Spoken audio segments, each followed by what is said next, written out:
오늘 하나님 말씀은 로마서 1장 18절로 32절까지 말씀입니다. 하나님의 진노가 불의로 진리를 막는 사람들의 모든 경건하지 않음과 불의에 대하여 하늘로부터 나타나나니 이는 하나님을 알만한 것이 그들 속에 보입니다. 하나님께서 이를 그들에게 보이셨느니라. 장세로부터 그의 보이지 아니하는 것들 곧 그의 영원하신 능력과 신성이 그가 만드신 만물에 분명히 보여 알려졌나니 그러므로 그들이 핑계하지 못할진자 하나님을 알되 하나님을 영화롭게도 아니하며 감사하지도 아니하고 오히려 그 생각이 허망하여지며 미련한 마음이 어두워졌나니 스스로 지혜 있다 하나 어리석게 되어 썩어지지 아니하는 하나님의 영광을 썩어질 사람과 새와 짐승과 기어다니는 동물 모양의 우상으로 바꾸었느니라. 그러므로 하나님께서 그들을 마음의 정욕대로 더러움에 내버려 두사 그들의 몸을 서로 욕되게 하게 하셨으니 이는 그들이 하나님의 진리를 거짓 것으로 바꾸어 피조물을 조물주보다 더 경배하고 섬깁니다. 주는 곧 영원히 찬송할 이시로다. 아멘. 이 때문에 하나님께서 그들을 부끄러운 욕심에 내버려 두셨으니 곧 그들의 여자들도 순리대로 쓸 것을 닦고 영예로 쓰며 그와 같이 남자들도 순리대로 여자 쓰기를 버리고 서로 향하여 음욕이 부릴 듯하며 남자가 남자와 더불어 부끄러운 일을 행하여 그들의 그릇됨에 상당한 보응을 그들 자신이 받아합니다. 또한 그들이 마음에 하나님 두기를 싫어하며 하나님께서 그들을 그 상실한 마음대로 내버려 두사 합당하지 못한 일을 하게 하셨으니 곧 모든 불의, 초와 탐욕, 악의가 가득한 자요 시기, 살인, 분쟁, 사기, 악독이 가득한 자요 수근수근하는 자요 비방하는 자요 하나님께서 미워하시는 자요 능욕하는 자요 교만한 자요 자랑하는 자요 악을 도모하는 자요 부모를 거역하는 자요 우매한 자요 배약하는 자요 무정한 자요 무자비한 자다. 그들이 이 같은 일을 행하는 자는 사형에 해당한다고 하나님께서 정하심을 알고도 자기들만 행할 뿐 아니라 또한 그런 일을 행하는 자들을 옳다 하느니라. 아멘. 창조주 하나님보다 이 피조물을 더 경배했던 이방인들에게 주어진 하나님의 심판, 그것은 바로 매가 아니었습니다. 매가 아니었고 하나님은 그들을 내버려 두심으로 심판하시는데요. 왜냐하면 훈계나 또 꾸지람, 징계, 채찍질은 자녀들에게만 주어지는 것이기 때문입니다. 그런 의미에서 하나님의 내버려 두심은 돌이킬 수 없는 있는 기회조차 없기 때문에 가장 무서운 심판임이 분명한 것이죠. 내버려 두심은 어떠한 보호나 돌봄의 손길도 주지 않는 상태의 방치라고 할 수 있겠습니다. 내버려 두심은 하나님이 이 불의한 자에 대한 진노를 차곡차곡 쌓아두고 있다는 뜻으로 이해해도 될 것 같은데요. 오늘 말씀에 이 내버려 두심, 이 결과가 얼마나 치명적인가 드러나고 있는데, 먼저는 우상 숭배입니다. 다음으로 성적 타락이고요. 그 다음은 사회적, 윤리적 타락으로까지 이어지고 있는 것이죠. 29절이야 죄의 목록들을 한 번 더 보십시오. 놀랍게도 우리가 지금 살고 있는 현재와 오늘날의 현실과 사회와 너무 똑같지 않습니까? 2000년 전 이 로마 사회만의 문제가 아니라 오늘을 살고 있는 우리에게도 똑같은 문제가 있다는 것입니다. 여러분, 이 심각한 문제에 대한 답은 있는 것인가? 대안이 무엇인가? 있습니다. 그것은 바로 오직 복음입니다. 복음은 진노 가운데 있는 세상의 유일한 소망임을 우리가 믿는 것이죠. 그러므로 하나님의 진노는 인간이 가지고 있는 이기심이나 어떤 감정적인 화, 이게 전부가 아닌 것이죠. 하나님의 진노는 하나님께서 성품 때문에 보이시는 인격적인 반응이며 또한 하나님을 거부한 인간의 선택에 대한 당연한 응답이라고 볼 수 있겠습니다. 불행 중 다행이라면 하나님의 자비하심 때문에 이 진노의 심판이 유예되고 있다, 늦어지고 있다는 것이죠. 다른 말로 하나님이 우리에게 회개할 기회를 주고 있다는 것입니다. 그렇기에 회개할 때는 회개해야 되고요, 또 돌이킬 때는 돌이키는 것이 마땅한 우리의 반응이 되어야 되겠습니다. 여러분, 진노 아래에 살아가는 존재, 이것이 인간의 본질임을 기억하고 유일한 소망인 하나님께로 돌아가서 그분의 자비와 용서를 구하기를 간절히 권면드리겠습니다.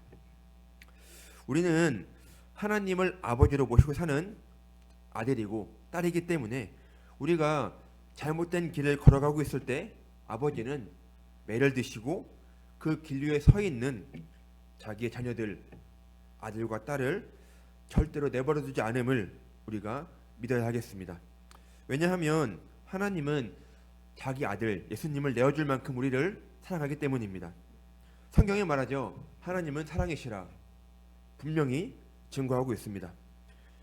성도 여러분, 하나님은 이 자기 존재에 대해서 모든 사람들이 알 수 있도록 창조 세계와 인간의 양심, 온 우주 만물에 영원한 능력과 신성을 새겨 놓으셨습니다. 그리고 우리의 삶을 지금도 간섭하고 계심을 믿어야 하는데요. 그럼에도 불구하고 오늘 본문에 나오는 어떤 사람들은 그것을 거부합니다. 그리고 그 하나님의 영광을 만들어진 우상과 바꿈으로 영원한 것을 썩어질 것과 바꿈으로 죄에 속한 삶을 행하고 있다고 바울은 강조하고 있는 것이죠. 물론 오늘날 그리스도인들은 우상을 대놓고 섬기지 않습니다. 그러나 은연중에 하나님이 아닌 다른 것들을 더 의지하고 갈망하기도 하죠. 어떤 이에게는 그 우상이 돈이 될 수도 있고 어떤 이에게는 그것이 자기 성공과 명예일 수도 있겠습니다. 예를 든다면 이런 것이죠. 예나 지금이나 세상은 돈이 많아야 걱정 없이 살 수가 있습니다. 먹을 수가 있고 또 삶을 유지할 수가 있죠. 또 돈이 많아야 자기 자녀들 뒷바라지도 할 수 있습니다. 돈이 많아야 성공했다라고 큰 소리치며 살 수가 있는 곳이 바로 세상입니다.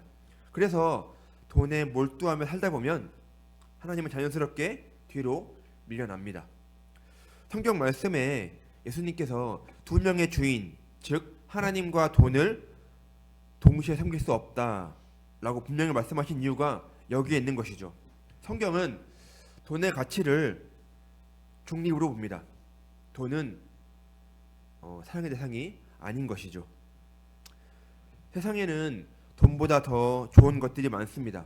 돈보다 더 가치 있는 것들이 충분히 많이 있습니다. 그러나 그것을 너무 좋아해서 사랑해서 하나님보다 더 앞선 가치가 될 때 우리는 돌이켜야 되고 하나님을 기억하며 마음과 생각을 새롭게 해야 되는 것입니다. 우리 입으로 하나님이 1등이라고 의지적으로 의도적으로 일부러라도 고백해야 되는 것이죠. 성도 여러분, 우리가 하나님을 찾지 않는 것, 내 마음대로 정욕대로 사는 것은 성경이 말하는 자유가 결코 아님을 우리가 기억해야 되겠습니다. 오늘날 저 여러분이 혹은 내가 영적인 무감각함으로 사는 것은 아닌지 점검해야 되고요. 우리 인생 가운데 내 삶 가운데서 만나게 되는 여러 가지 많은 문제들의 표면만 바라보고 그 이면에 있는 하나님의 섭리, 인도하심을 놓치지 않게 되기를 간절히 소망합니다. 여러분, 충분히 여러분의 인생은 일상의 삶은 바쁘실 거예요. 바쁘시겠죠, 당연히. 그런데 중요한 것은 그 바쁨 가운데 여러분의 신앙은, 믿음의 형편은 어떤지 점검할 필요가 있는 것입니다. 하루 중에 나는 얼만큼이나 그분과 동행하고 있는지, 주님의 뜻에 합당한 삶을 살고 있는지에 대해서 돌아보는 시간이 필요하고, 또 신앙의 옷깃을 여미는 타이밍이 하루에 한 번씩은 있게 되기를 간절히 권면합니다. 한 번 더 강조하겠습니다. 하나님을 알고 하나님을 영원롭게 하는 삶을 추구하게 되기를 간절히 권면합니다. 여러분, 세상 가운데 살면서 하나님의 나라가 임하기를 얼만큼이나 바라십니까? 그 갈망의 순도가 얼만큼이나 짙으십니까? 내 인생 가운데 그분의 나라가 임하기를 정말 진심으로 꿈꾸고 바란다면 우리가 포기하지 말아야 될 몇 가지가 있는데, 첫째는 이것입니다. 세상이 방관하는 그 악을 분별하는 지혜가 필요하고요. 두 번째는 악한 자들과의 연대를 거부하는 참된 용기가 필요합니다. 성도인 우리가 악과 구별되어서 선을 행할 때, 그때야 비로소 세상에서는 우리가 빛과 소금이 되고 우리 믿음의 삶은 향기롭게 될 줄로 믿는 믿음이 필요한 것이죠. 시편 1편 말씀에 이런 격면이 있지 않습니까? 시편 1편입니다. 복 있는 사람은 악인들의 꾀를 따르지 아니하고 죄인들의 길에 서지 아니하며. 아멘. 바라기는 세상의 구조화된 악과 그런 어떤 불공정 앞에 우리의 믿음으로 할만하고 또 기도를 드리게 되기를 간절히 권면합니다. 바라기는 주님 앞에서 바로 서시고 복음 앞에 내 삶을 나라는 사람을 다시금 세우게 되기를 간절히 축복합니다.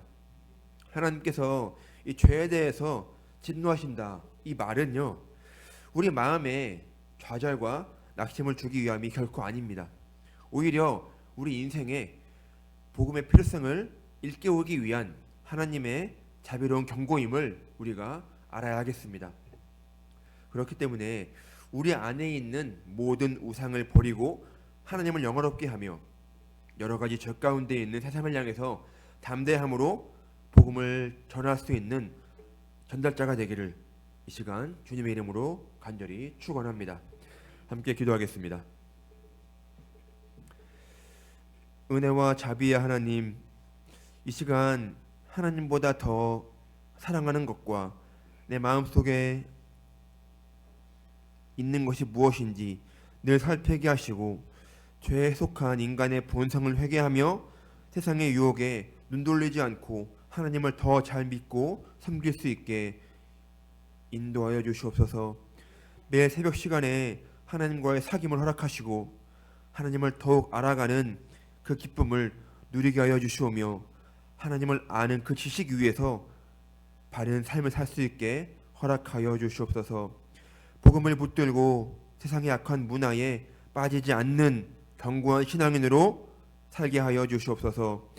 매일의 삶 가운데 하나님의 살아계심을 느끼게 하시고 주님의 인도하심을 경험하게 하시며 기쁨과 감사로 영광 돌리는 삶을 허락하여 주시옵고 하나님의 아들로 하나님의 딸로 살며 사랑받을 수 있게 인도하여 주시옵소서. 또한 하나님이 원하시는 길로 삶의 방향을 정할 수 있게 인도하여 주시옵소서. 환우들을 위해 기도합니다.